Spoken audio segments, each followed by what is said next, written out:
Franchement, aujourd'hui, c'était dur, hein, les filles. Heureusement qu'on est nombreuses. À l'époque, les femmes, elles nettoyaient seules et en plus, elles devaient s'occuper des beaux-parents, des enfants et tout ce qui s'ensuit. Je me demande comment ils ont fait nos grands-mères. Mamie, elle s'est mariée à quel âge, ta maman? Elle s'est mariée à 19 ans, hein. Donc, quand elle a vu mon père, elle avait 17 ans. Donc, elle était avec une tchador, ma mère. Donc, tu voyais pas, tu voyais que ses yeux. Donc, pour le ramadan, le soir, elle dit, je vais acheter des trucs. Et c'est là qu'elle a vu mon père, avec le regard. Et il tombe amoureux comme ça.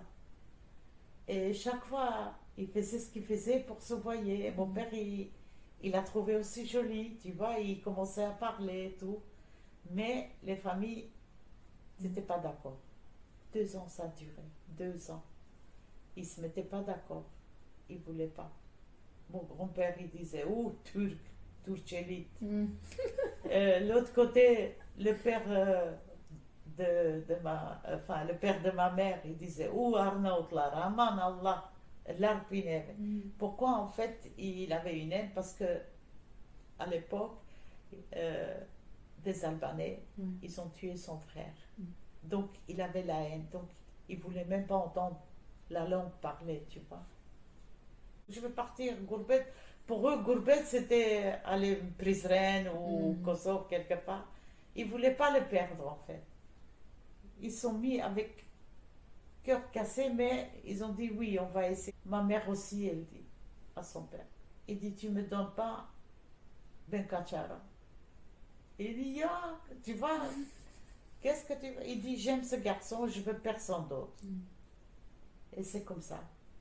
Mais voilà, à 19 ans, elle s'est mariée. Ils sont mariés par amour, hein. Eux, ils se sont aimés. Ils se sont aimés. Tu vois, quand elle nous racontait ça, mais elle le disait tellement bien. Franchement, j'imagine un genre de film comme ça. Ouais, Magnifique. c'est Oui, oui, oui. Ensemble jusqu'à leur fin de vie, quoi. Voilà, quoi. Mais magnifique, si je te dis, ma mère. Elle a juste une photo avec mon père. Ils étaient dans une fête. Et mon père, à l'époque, il avait un grand moto comme ça. Et là, c'est la première fois que je vois ma mère sans voile, en fait. Parce qu'elle était toujours couverte, hein.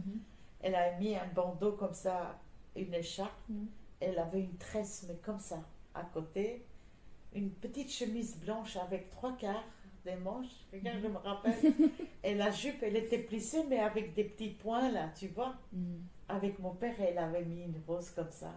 Ils sont à côté des motos tous les deux. Mais magnifique. C'est la seule photo qu'on voit ma mère qu'elle n'avait pas le voile. Je ne sais pas ce qui s'est passé. Voilà, c'est leur histoire. Le mariage, bon, il y a eu des hauts, des bas, ils ont eu des enfants, ils ont eu des vieux. Elle les a gardés, que ce soit mon grand-père, ma grand-mère, même qu'elle était difficile. Jusqu'à la fin de vie, ma mère, elle s'est occupée d'elle, hein. Là, comme toi.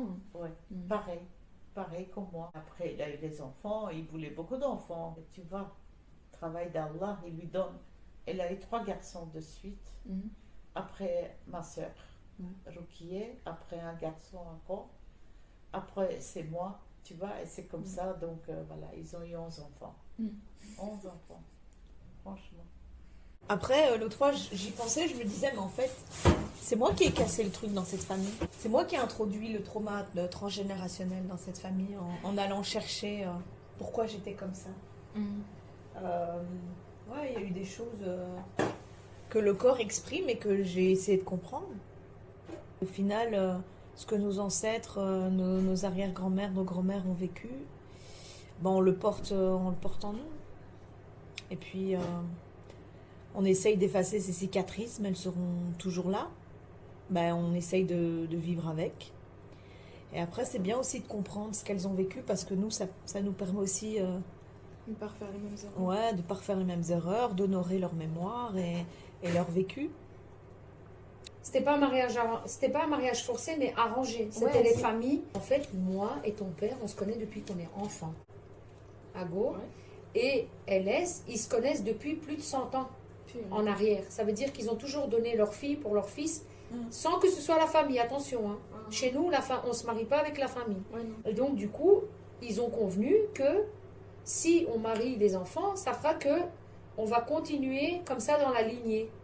Mais malheureusement, ça n'a pas fonctionné parce que on est une autre génération, on est une autre époque, on n'est pas 100 ans en arrière, on a évolué. Et moi, j'étais un peu la soumise du service parce que je respectais les volontés des parents. Ben, comme chez nous, le patriarcal, c'est que l'homme, il fait ce qu'il veut et la femme, elle ferme sa gueule. Du coup, ce qui s'est passé, ben, c'est que moi, au bout d'un moment, je ne pouvais pas. Il avait dépassé les bornes. Donc, du coup, moi, j'ai refusé ça. Bon, ça n'a pas été bien pris par les familles. Mais au bout d'un moment, un, il profite et l'autre, il est là. Non, c'était pas possible, quoi. Donc, on a cassé un peu ces codes aussi.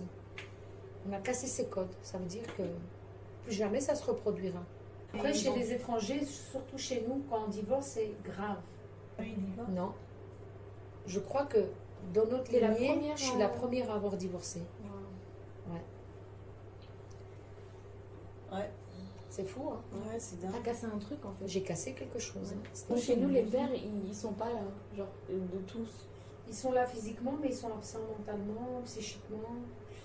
Un souvenir de toi en étant enceinte de nounou. Ouais. T'avais mis un rouge à lèvres rouge, t'étais venue à la maison toute rayonnante et tu Ouais. mangeais des olives. Je Ouais. te jure, cette image, elle Vraiment. m'a marquée de ouf. Mais voilà, donc j'étais contente.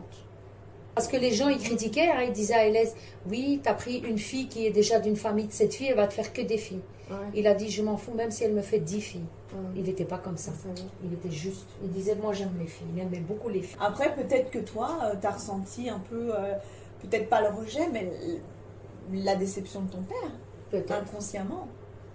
J'étais mis beaucoup de pression. Parce que je voulais que tu sois une fille, mais pas une fille comme moi j'ai été. Du coup, toi, tu as pris un peu ce côté homme, tout en étant féminine. Tu comprends? C'est bizarre, hein? En plus, toi, t'es divorcée du coup, mais la fille, la grande fille, genre Elle prend le rôle elle prend le rôle du père. Ouais, Mais je sais pas, j'ai pas pris le rôle du père. Ouais, ouais. Mais j'ai été plus dans le truc où je devais faire attention, je devais pas. Je sais pas comment dire, mais genre vraiment pas le rôle du Prends père. soin de ta mère, en fait. Ouais, c'est ça.